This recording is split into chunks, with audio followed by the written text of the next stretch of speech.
Red Pill Adolf, Black Identity Extremist, Führer, from the bunker, and all that other shit I be calling myself. I don't even remember all the other names. Fuck it. We're gonna talk about daddy issues, right? Daddy issues. Daddy issues. You know, we always be hearing that shit. I mean, she got daddy issues. What does daddy issues mean? What's the definition of daddy issues? Let's look this shit up. Let's see if fucking Google want to help. This shit be on the fritz. Daddy issues. Daddy issues. Here's a summary from Wikipedia. Father complex in psychology is a complex, a group of unconscious associations or strong unconscious impulses. So it said a father complex in psychology. A complex is a group of unconscious associations. And fellas, we know unconscious means she doesn't even know it. She doesn't even know she has them. So if you ask a woman, does she have daddy issues? And she says no, she's fucking lying. It's unconscious.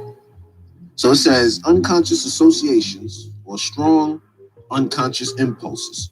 What are impulses? Emotional outbursts or an emotional reaction.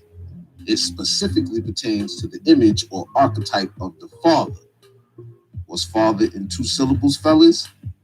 Fat, her. Physically and mentally. These impulses may be either positive or negative. Interesting. These impulses can be positive or negative, okay? Now, most of us men, you know, we're used to women expressing the more negative traits of the daddy issue complex, right? Now, how do we identify these daddy issues in real time, in the real world? And where do they come from? Shout out to all my subs, man. What up?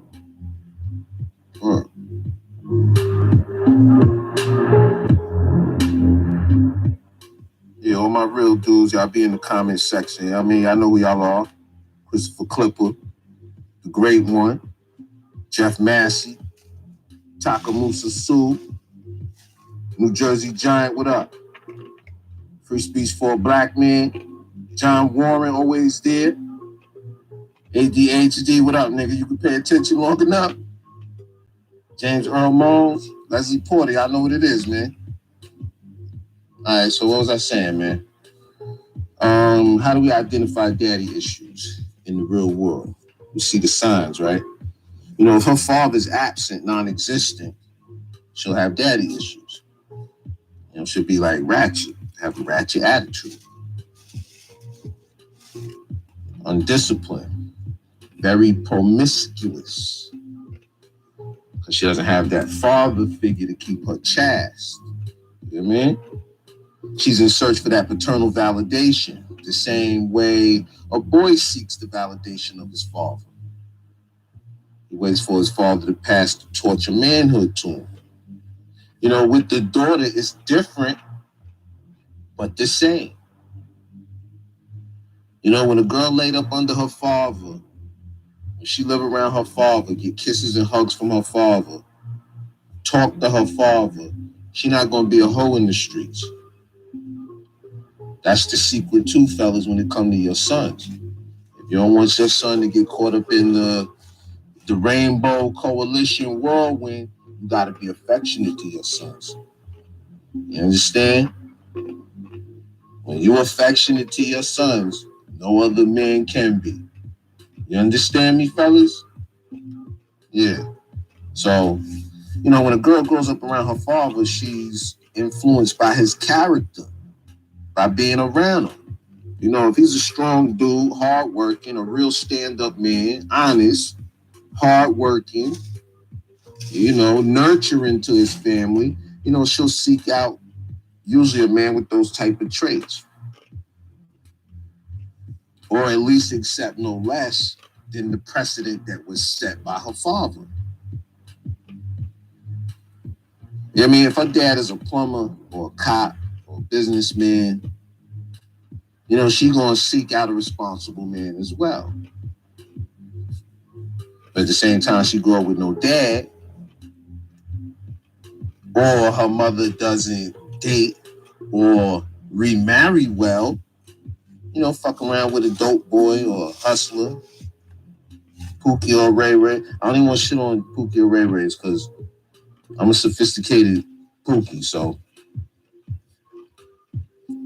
I ain't passing judgment on nobody. But if her mom's got bad influences around her, dope boy, hustler, deadbeat nigga, then she gonna be tainted by that. Remember, you are what you consume. You are what you eat. It's food for thought. We ain't just talking about physical food. We talking about food for thought. She'll make bad choices in men if that's what she's around, if that's what she sees.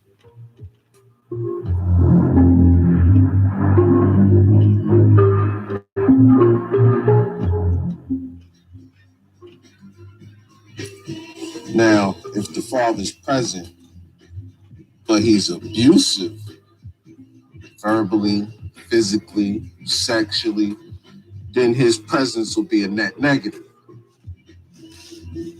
You know what I mean? And then what you got to see is what women miss out on when their father isn't present in their youth. See, when a woman grows up with her father in the house, she's subconsciously training to be a wife by observing the interactions between her mother and her father. She's learning problem solving, conflict resolution, submission. Yeah, the dirty word, submission. Now, no woman should submit to a fool. Now, do women prefer a Pookie and a Ray Ray over what y'all call an educated lady? Yes. Dysfunctional women do. Yes, a dysfunctional woman will prefer a Pookie or a Ray Ray or a thug nigga to a real man. Why? Because he's easy to control. A man with no options, no education, no skills, no money, no car, no nothing. Nothing but what she gives him. A man with money, power, resources, he'll be an uncontrollable free spirit with standards. Because he probably got there by having some common sense. So if a man has the freedom to upgrade and move on from a woman that is disagreeable and uncooperative, she doesn't want that type of man. She wants a man that got to continuously argue it out, let her constantly make the same mistakes and not meet your standards. A lot of women aren't used to getting tasked by men, especially if she got daddy issues. She'll reject it. Do you hold civilization class with your woman? Do you sit down with your woman and say, grab that Bible, grab that Quran, grab that Torah, grab that Zohar, grab that destruction of Black civilization? You pull out the book and pull it up on the big screen on YouTube and watch it and read it at the same time. You break down Message to the Black Man to your woman, like reading it and watching it. It's on YouTube. You can PDF these shits. Like, do you sit down on Sunday instead of going to school or to the mosque? Do you sit down and have civilization class? Break down civilization, science of creation and history up until this point to your woman. Do you do that?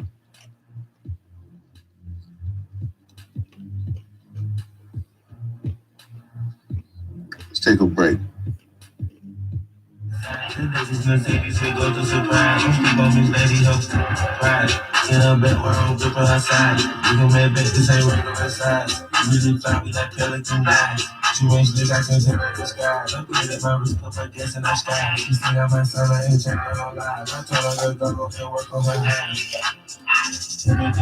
love when it's hot. Straight to that city, I work on the night. Time some more minutes, I keep me a knot. I created history, it make me a lot. She don't get this, me ain't in no fights. We call them choppers, cause they gonna chop. Took her out of feathers, cause it's hot. I run it like Nike, we got it on lock. Get money, get,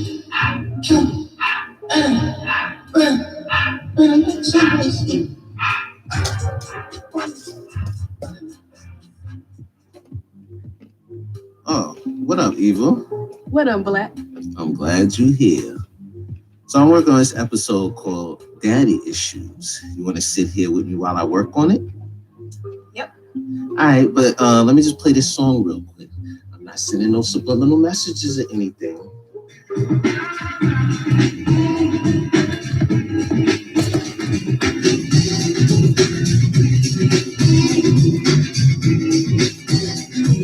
Reflect every night. Now that's not kosher. I reminisce with pleasure when we was closer. And wake up to be greeted by an argument again. You act like you're 10, so immature. I try to concentrate on the cure and keep looking at the front door. Thinking if I were to evacuate, you'd probably be straighter than straight. It wouldn't have so much hate. Cause you don't know the pain I feel when I see you smiling. And when I move up, you start violent. So I feel like everything's hunky-dory.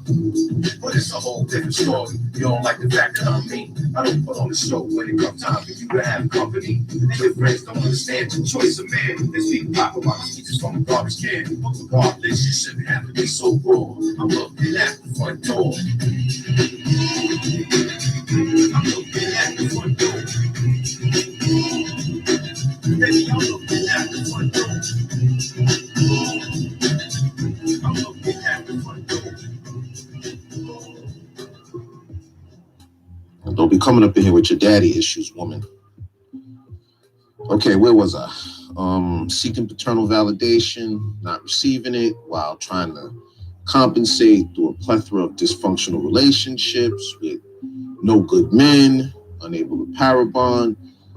So I was along those lines, right? And let's not forget a father's worst fear. You know, when his daughter brings home prospective husbands, you know, future additions to the family. You'll notice, first thing mother and father want to know is where you from and where your folks, where your mom and dad. They really want to know your dad's story. They already know your mom's story. You know, a man wants to know his potential son-in-law has some OJT, some on-the-job training in manhood, that he can service a car, fix a toilet, and got a little patience because his daughter's going to make some mistakes. He wants to know that you have a father for a mentor, not the streets. So I guess part 2 would be how daddy issues manifest themselves in little boys. Translation, if she doesn't see a healthy amount of her daddy telling her mommy to shut the fuck up, then she might grow up a little delusional and unable to handle a real life relationship.